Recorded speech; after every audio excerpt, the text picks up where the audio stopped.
মোহতারাম, 2 দিন পর পরই ফেসবুকে ইন্টারনেটে কিছু নিউজ পাওয়া যায় যেগুলোর কোনো ভিত্তি নেই, অথচ এগুলো ছড়িয়ে পড়ছে। এই সমস্ত বিষয় যারা শেয়ার করে এবং বলে তাদেরকে গুনাহ হয় না? 2 দিন পর পর দেখবেন মিজান আজহারি বাংলাদেশে এসেছে, এরকম নিউজ ছড়ায় যায়। টিএসসিতে উনি তাফসির করবেন। কয়েকদিন আগে আমি মিডল ইস্টের একটি দেশে ছিলাম, দেখলাম যে গোটা ফেসবুকে ছড়িয়ে পড়েছে মুফতি কাজী ইব্রাহিম সাহেব মারা গেছেন। আপনারাও হয়তো দেখেছিলেন, কাজী ইব্রাহিম সাহেব মারা গেছেন, গোটা বাংলাদেশ ছড়িয়ে গেছে। অথচ সে রাত্রে কাজী ইব্রাহিম সাহেব আমি একসাথেই ছিলাম মধ্যপ্রাচ্যের একটা দেশ। এই যে শোনার পরে এগুলোকে ধুমায় শেয়ার যারা করে, যাচাই বাছাই করে না কে নিউজটা ছড়ালো কে দিল, এরা মূলত গুনাহের ভাগীদার হয়ে যায়। আল্লাহ সুবহানাহু ওয়া তাআলা সূরা হুজুরাতের মধ্যে কি বলছেন? ইয়া আইয়ুহাল্লাযীনা আমানু ইন জাআকুম ফাসিকুম বিনাবাইন ফাতাবায়ানু আন তুসিবু কওমান বিজাহালাতিন ফাতুসবিহু আলা মা ফাআলতুম। যাই হোক, আল্লাহ তাআলা কি বলছেন? ইন জাআকুম ফাসিকুম, যখন কোনো সংবাদ কোনো ফাসিক থেকে তোমাদের কাছে পৌঁছাবে, যাচাই বাছাই না করে সেটাকে প্রচার করবে না, প্রসার করবে না। এটা আল্লাহ তাআলা নিজে বলেছেন সূরা হুজুরাতের মধ্যে।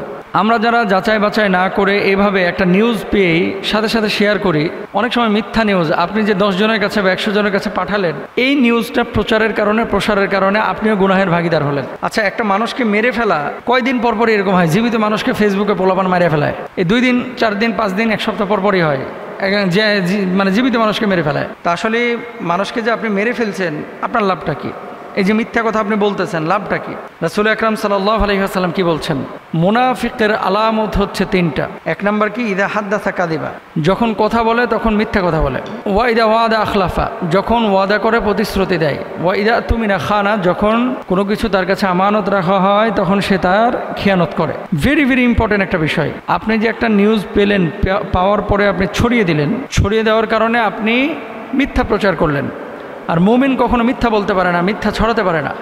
তাহলে আপনি এখানে মুনাফিকের কাজ করলেন, নেফাক আপনার ভিতরে ঢুকলো। আল্লাহর আদালতে কিন্তু এই জন্য আপনাকে দাঁড়াইতে হবে। একজন মানুষ মারা গিয়েছে, কয় সোর্স কি? কয় ফেসবুকে দেখলাম। আর ফেসবুকে সব জিনিস কি ফেসবুকে ভালো যায়? ফেসবুকে কি সব কিছু সত্য যায়? ফেসবুক তো অনেক নর্তকীয় চালায়, অনেক আলেম ওলামা চালায়, অনেক চোর ডাকাতও ফেসবুক চালায়, ব্যবহার করে আর কি। ফেসবুক ব্যবহার করে যেমনইভাবে নেতৃস্থানীয় মানুষ, বড় বড় আলেম ওলামা, তদ্রূপভাবে রাস্তাঘাটের যারা অশিক্ষিত হিরণ সেবন করে, নেশা সেবন করে, গাঁজা সেবন করে, তারাও কিন্তু ফেসবুক চালায়। চোর ডাকাতও ফেসবুক চালায়, নর্তকীরাও ফেসবুক চালায়। তো এখন ফেসবুকে একটা নিউজ পেলেই যে আপনি ছড়ায় ফেলবেন, এটা আপনার জন্য জায়েজ না, এটা আপনার জন্য সম্পূর্ণরূপে নিষিদ্ধ একটা কাজ।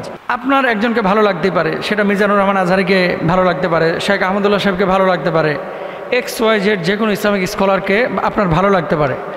এই ভালো লাগার অর্থ এই না যে অন্ধভক্ত হয়ে আপনি উনি যা করবে সেটা আপনাকে প্রচার করতে হবে, উনি যা বলে নাই সেটাকেও আপনার বানায় প্রচার করতে হবে, উনি যেটা বলেছে সেটাকেও রসকস লাগে আরও প্রচার করতে হবে। এটা তো ওনারা বলে নাই।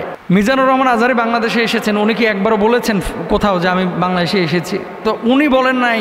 ওনার যেখানে ভেরিফাই পেজ আছে সেখানে কোনো নিউজ নাই, আপনি ছড়াই দিলেন গোটা দুনিয়ায় যে মিজানুর রহমান আজহারি বাংলাদেশে এসেছে।